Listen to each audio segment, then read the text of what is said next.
እግዚአብሔር ይመስገን እኔ በአሁን ሰዓት ላይ በጥሩ ሁኔታ ላይ እገኛለሁ። ስትጸልዩልኝ የነበራችሁ የእምነታችሁ በፈጣሪ ፊት እኔ ጉዳይ ስታለቅሱ የነበራችሁ እናቶች፣ አባቶች፣ መላው ኢትዮጵያ ሕዝብ ወንድሞቼ እግዚአብሔር ይመስገን እኔ በጣም ደህና ነኝ። በጣም አመሰግናለሁ። በጣም ነው የማመሰግነው። ብዙ መናገር ብችል በብዙ ማመስገን ብችል ደስ ይለኛል። 15 ደቂቃ 20 ደቂቃ ብቻ ነው የሚቆየው። በአንድ ሀሳብ ነው የገባሁት። በእርግጥ የሕክምና ክትትሎችን እያደረግኩ ነው። ዛሬ ግን አንድ የሚያሳዝኑ እናት አግኝቻቸው ነበረና እሳቸውን እያየው ማለፍ ስላልቻልኩኝ ነው ላይቭ ላይ የተገኘሁት።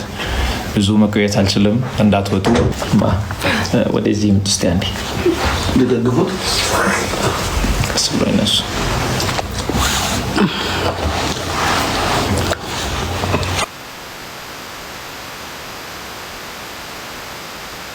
አመሰግናለሁ። እግዚአብሔር ይስጥልን። አመሰግናለሁ በጣም እግዚአብሔር ይስጥልን።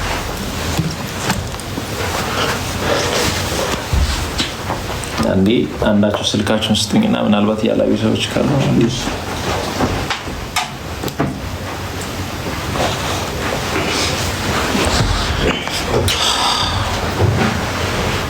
አይታችኋል።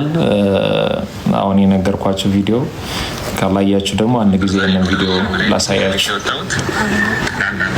ያስፈልገውታል። ምንድነው የተፈጠረው ያለውን ነገር ያስረዱን እስቲ። ባለቤቴ ቡና ሰብሌ ሊሄድ ነው ያፈላሁት። ድምፁ ጥሩ አይደለም። ድምፅ እየተሰማቸው ከሆነ እዚህ ጋር ከጎኔ ያሉ እናት ሰውነታቸው ላይ ፊታቸው ላይ ቡና ማን ነበር የደፋው? ድምፆትን ከፍ አድርገው ያወሩ። ባለቤታቸው ሰውነታቸው ላይ የጀበና ቡና ይፈላ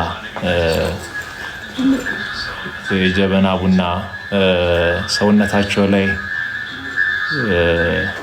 ተደፍቶባቸው አሁን ቅድም ያሳየዋችሁ አንገታቸው ላይ ያለው ቁስል እጅግ በጣም ለማየት የሚዘገነን ነው።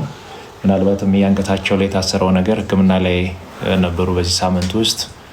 እኔም እንዳጋጣሚ ሕክምና ላይ ክትትል ላይ የነበሩበትን አንዳንድ ቪዲዮዎችን አጠገቤ ላይ የነበሩ ሰዎች ሲያሳዩኝ ያው ይህንን ነገር እያየው ማለፍ ስላልቻልኩኝ በሚችለው እንደምንም ሆኜ ትንሽ ደቂቃም ላይ ብላይ ቆይቼ ለእናታችን ድጋፍ ለማድረግ ነው እዚህ የተገኘሁት።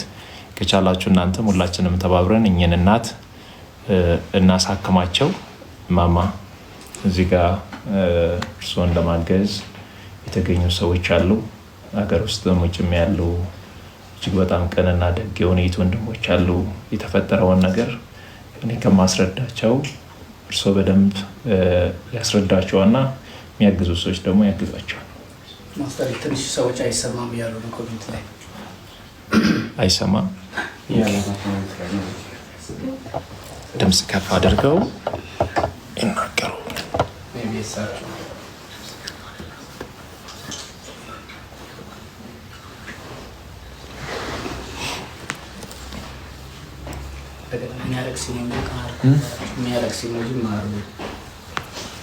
ማማ ምን እንደተፈጠረ ያለውን ነገር የነበረውን ነገር እስቲ ያስረዱን። ቅድም ለእኔ የነገሩኝ ነገር አለ። እዚህ ጋር ደግሞ ምንም ያልሰሙ አዲስ የመጡ ሰዎች አሉና የተፈጠረውን ነገር በምን ምክንያት እንደነበረ፣ ምን አይነት ሂደቶችን እንደነበረ ያሉ ሂደቶች፣ ምን አይነት ሕክምና ክትትል ስታደርጉ እንደቆያችሁ፣ አሁን ደግሞ ምን እንደሚያስፈልጋችሁ እዚህ ጋር የሚያግዙ ሰዎች ስላሉ አስረዳቸው፣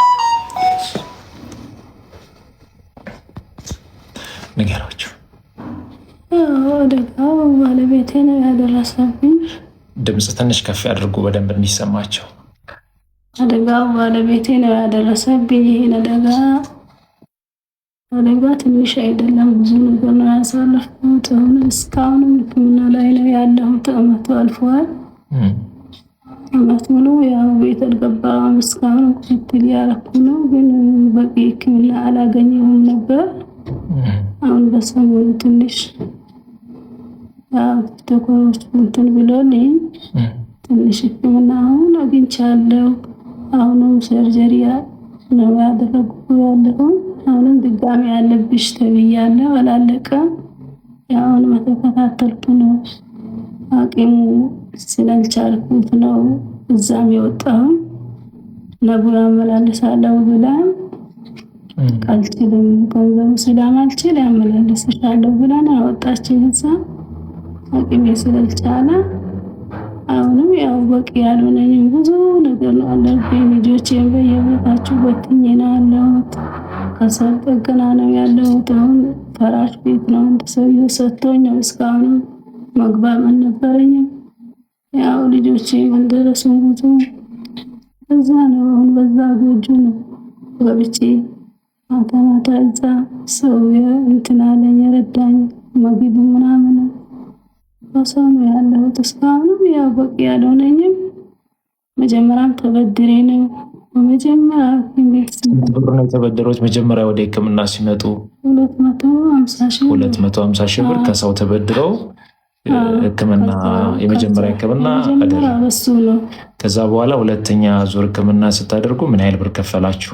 200 ሺህ ብር። ያን 200 ሺህ ብር ደግሞ ያገኛችሁት ቲክቶክ ላይ ያሉ ብሮች ናቸው ነበሩ። እነሱ ሲያልቁ ደግሞ በቃ ምን አይነት ሕክምና አለ? ምን አይነት ሕክምና ሁኔታዎች አሉ? ምንድነው የተባላችሁት? ሐኪሞች ምን አላችሁ?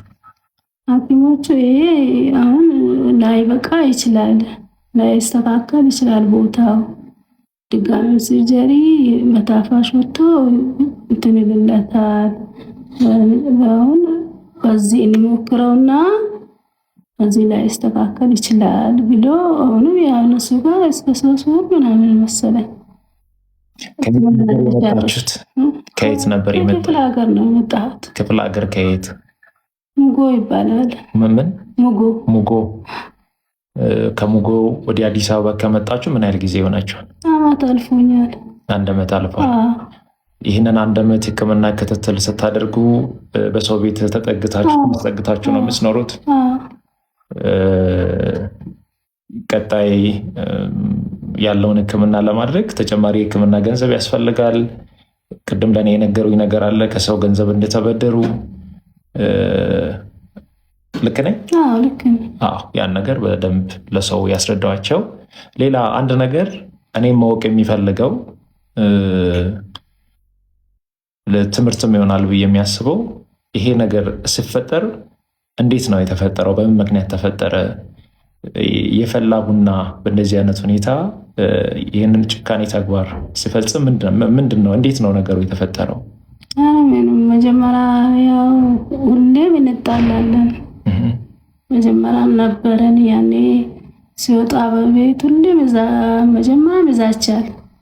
ዛቻ አለ ማለት ዛቻ አለ። ይገልሽና ለመንግስት እንጂ ሰጡና በግድ መንግስት አስሮ ይለቀኛል፣ ምንም አያመጣም፣ ይገልሻል ይለኝ ነበር። ሁሌም ያው ጎረቤት የሰማ ነው፣ ዘመድ አዝማዱ የሰማ ነው። እኔ ዘመድ እዛ ባይኖር እሱ ዘመድ ሁሉ ያውቃል።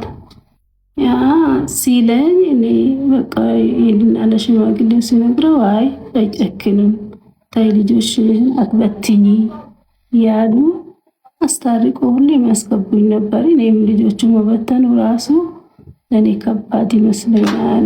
እሱ ስለማያሳድጋቸው እኔ ከነሱ ሊሞት ብዬ ነው መስሎኝ ነበር የነበርኩት። ግን ጨክኖ እንደዚህ ያደርገኛል፣ እንደዚህ አደጋ ላይ ይጥለኛል አላልኩ። ሳላስበው በትንሽ ቦታ እራት ያደረስኩ እናቱ ቤት ልሄድ ያፈላሁት ቡና አንዴ አንስቶ ምንም ሳይል የሆነ ነገር ጠየቀኝና መጣ። በቃ ምንም ሳይል በቃ ሌላ ቦታ ሌላ ጊዜ እንጠቃቅ ነበርኩኝ ያን ያልጠቃቁ መጥቶ በቃ ክስክስ ሲያረጋ እዚህ ላይ አልፎ ያ ብዙ ቦታ የደረሰ ጭንቅላቴ ራሱ ቁስል ነበር። ፀጉሬ የተላጠ ነው፣ 2 ጊዜ ተሊጧል። ፀጉሬ ቁስል ነበር፣ ብዙ ቁስል በቃ ከደረቴ በላይ ሁሉም ቦታ ተቃጥሎ ነበር። እንደዚህ አልነበርኩም። አልሐምዱሊላህ አሁን ለዚህ ተወቅቻለሁ። ያው እቺ ቦታ ጥሩ ቦታ ስላልሆነች ምንም አልደርቅም ብላ አሁን ተገትሮ በጣም ስቃይ ላይ ነው ያለሁት። አሁን ምግብ እንደፈለኩኝ አልበላም፣ እንደዚህ አላወራም ነበር። አሁን እቺ ሰርጀሪ ከደረኩ በኋላ ነው ይሄንንም ማውራት ጀመርኩኝ። ይህንን ወንጀል የሰራ ሰው በህግ ተጠይቋል? ታስሯል?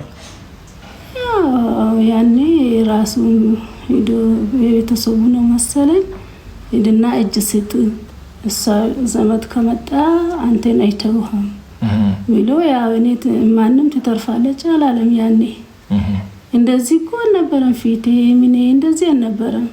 አሁን ፎቶ ላይ ሁሉ ተቀምጧል። ከደረቴ በላይ እንደዚህ አልነበረም። ቀኝ እጄ በሙሉ አልነበረም። ቀኝ እጄ አሁንም አለኝ እዚህ ጋር ቁስል አለ። ይታያል፣ ማየት ይችላል። ቅድም ስላላሳያችሁኝ ለኔ ትንሽ ያው ሁሉ ተቃጥሎ ነበር።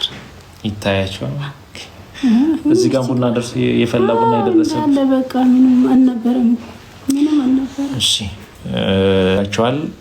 አንገታቸው አይንቀሳቀስም፣ ወደዛ በደንብ አይንቀሳቀስም አይደል?